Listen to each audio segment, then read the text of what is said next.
అందరికీ నమస్కారం. ఆగస్ట్ 20, 2026 111వ రోజుకి స్వాగతం, సుస్వాగతం. 111వ రోజుకి రావడం జరిగింది. RGL 7034 day 111. నిన్ననే ఆగస్టు 19 అయింది. సరిగ్గా 3 నెలల తర్వాత సెప్టెంబర్ 19, అక్టోబర్ 19, నవంబర్ 19 3 నెలల తర్వాత తెలంగాణ సోనా మన క్షేత్రంలో నేను నా 9 మంది టీం మెంబర్స్ అందరం కూడా సాగు చేయడానికి ఎదురు చూడడం జరుగుతూ ఉన్నది. ఎప్పుడెప్పుడా నవంబర్ నెల వస్తుందా, ఎప్పుడెప్పుడు మనం సాగు చేయాలా. టీం వర్క్ అంటే టుగెదర్ వర్కింగ్. ఒక పర్సన్ని ఒక 5-6 మంది కానీ, ఒక 10 మంది కానీ ఒక గ్రూప్గా ఏర్పడి ఒక రంగంలో కష్టాన్ని కూడా ఇష్టంగా భావించి చేస్తే అది విజయం తథ్యం. దానికి ఉదాహరణ మనమే, హర్షత్ విహారం టీం మెంబర్సే.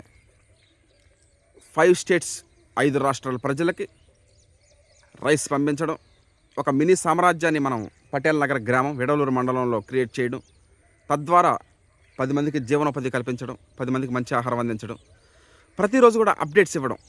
ఎప్పుడో నవంబర్ నెలలో వేసే వరి సాగు కూడా 5-6 నెలల ముందే మనం 7 నెలల నుంచి చెప్తానే ఉన్నాం. ఏది తెలంగాణ సోనా నవంబర్ 19 మన క్షేత్రంలో వరి సాగు చేస్తామని. పక్కా ప్లానింగ్, పర్ఫెక్ట్ ప్లానింగ్ ఉంటే, మంచి టీం మెంబర్స్ యొక్క సపోర్ట్ ఉంటే ఏ రంగంలోనైనా విజయం సాధించగలుగుతాం. నవంబర్ 19న ప్రారంభమైనటువంటి తెలంగాణ సోనా RNR 15048 CVR పత్తుల వరి సాగు 2027 వచ్చే సంవత్సరం వరకు మార్చి దాకా మన ప్రయాణం కొనసాగుతుంది. 120 days క్రాప్ డ్యూరేషన్ అది. Watch and enjoy RNR 15048 Telangana Sona CVR method farming. Thank you all. అందరికీ నమస్కారం. ఉదయాన్నే లేచి చేలు చుట్టూ తిరిగి పొలం కాడకొచ్చి ఈరోజు 111వ రోజు గురించి మాట్లాడడం జరిగింది. పైర్లన్నీ బాగానే ఉన్నాయి.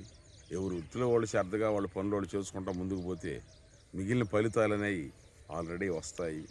నేను ఈ మధ్యన సమాజంలో అక్కడక్కడ చూశాను, చాలామంది దేశానికి కానీ ప్రజలకు కానీ సేవ చేస్తున్నారు. వాళ్ళలో ముఖ్యంగా దేశ సరిహద్దుల్లో సైనికులు కానీ, వాళ్ళు నిజంగా వాళ్ళ త్యాగాలు అసలు మర్చిపోలేము. అయినా వాళ్ళకి వాళ్ళ పరిస్థితి ఎంతమంది గుర్తిస్తారో అది వాళ్ళ విజ్ఞతకు వదిలేద్దాం.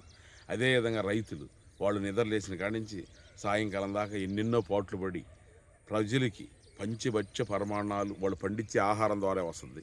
అందువల్ల వాళ్ళు కూడా ఎంతో సేవ దృక్పథం ఆదర్శవంతమైన వాళ్ళు. అదేవిధంగా వైద్య రంగంలో ఎక్కడ పట్టినా కూడా ఆసుపత్రులు కార్పొరేటివ్ చాలా చాలా ఉంటాయి.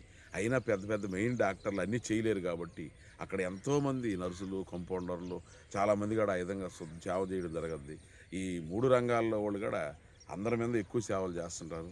అందరూ బాగుండాలా, మన దేశం కూడా బాగుండాలా. ఈ విధంగా ఓకే, థ్యాంక్ యూ.